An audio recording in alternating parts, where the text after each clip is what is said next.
Tenants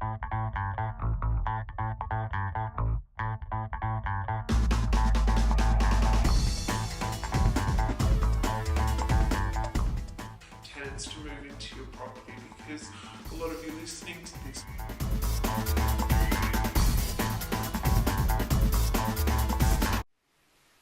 I'm Kirsty Dunphey. I'm one of the directors here at Elephant Property, and today I'm going to talk to you about the sometimes daunting task of choosing a property manager. As an investor myself, I've had to go through the process of choosing property managers a number of times, and I know that when you sit down and interview property managers, sometimes it's not always easy to think of all the right questions you should ask them. So one thing we've done here at Elephant Property is sit down, and we've done up a bit of a form that you can download. You should see the link for it down below this video. And basically it goes through a number of different questions you can ask property managers when you sit down to interview them. So I know sometimes owners get into a meeting with property managers, they might be interviewing 2 or 3, maybe 4 if you're extremely keen, and suddenly all the great questions fly out of their heads, and all you remember to ask is, what rent can you get for the property and what are the fees you're going to charge? Now that's really important. Both of those are absolutely really important to sit down and find out from a property manager. But you want to know that your asset's going to be protected. You wouldn't just sit down choosing a school for your child and ask them what the fees were going to be charged and what education level the child was going to come out with at the end of it. You'd want to know, what's the process for going through, and same with property management. There are so many other things you want to consider.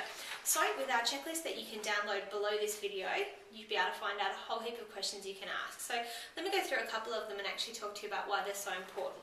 The first thing we've got on our list is rental arrears. So rental arrears is just fancy property manager speak for when your tenant is behind in their rent. Here at Elephant Property, we consider rental arrears as being when your tenant is even 1 day behind in their rent. So when we sign up tenants, we make sure that they're told that their rent needs to be paid on time or in advance, and we go through that with them. It's something we're pretty strict on, really.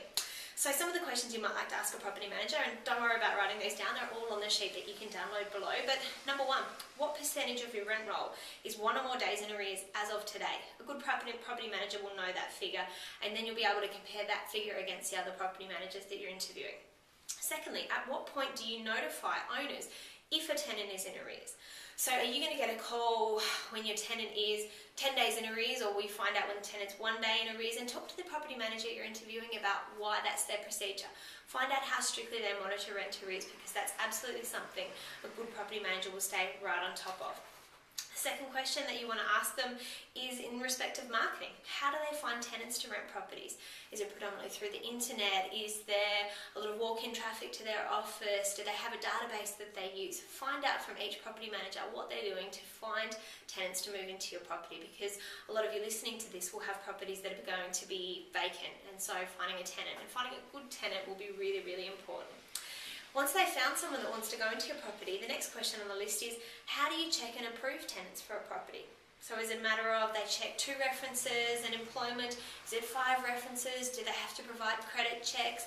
The simplest way to actually find this out is to ask, look, do you have a copy of your application form that I can have a look at? So that's on our list as well. Once the tenant moves into the property, you want to make sure that it's fully protected. So how does the property manager protect your property? One question I find that's really good to ask property managers, and a lot of them will have brought this along to the interview, is, can I have a look at a copy of a condition report you've done for a property recently?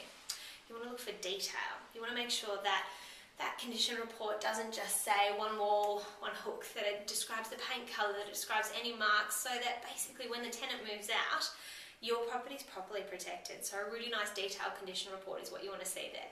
Next, you want to ask them, how about photos? Does the tenant sign on to actually receive any photographs of the property when they move into the property? So do they sign to accept the photographs of the property? More soon.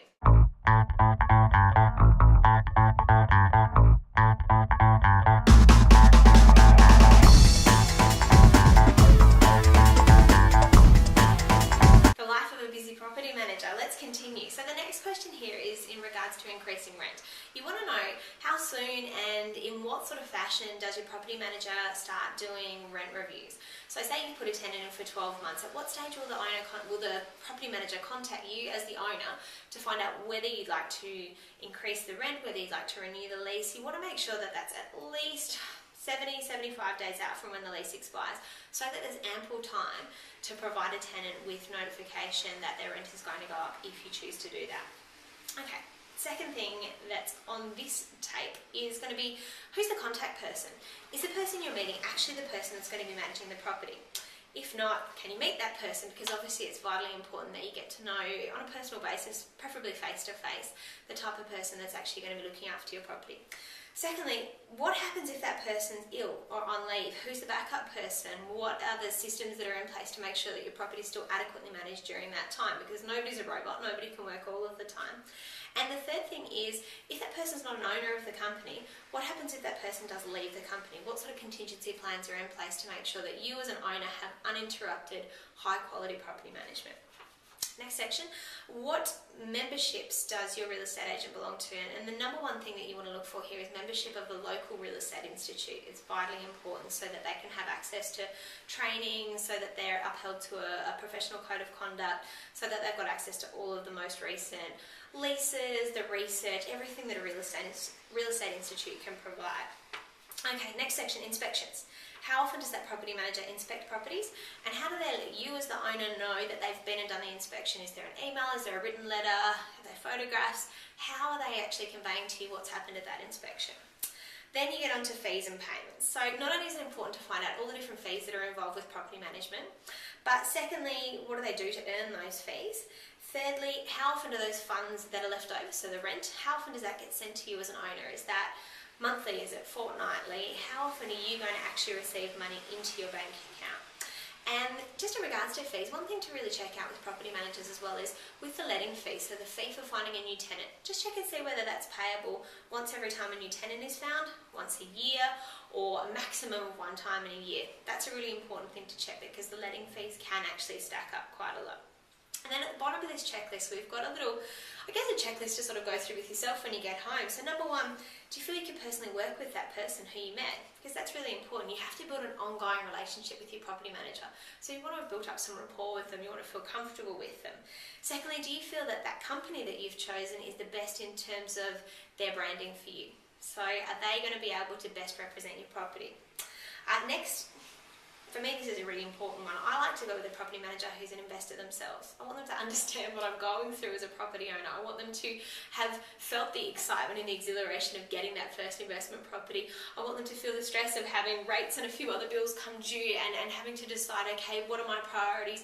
How do I manage the property on an ongoing basis? And for me, a property manager who knows that from their own experience has a bit of an edge over a property manager that doesn't. Again, that'll be a personal choice for you. And lastly, do you feel that they'll be able to negotiate the best rent for your property?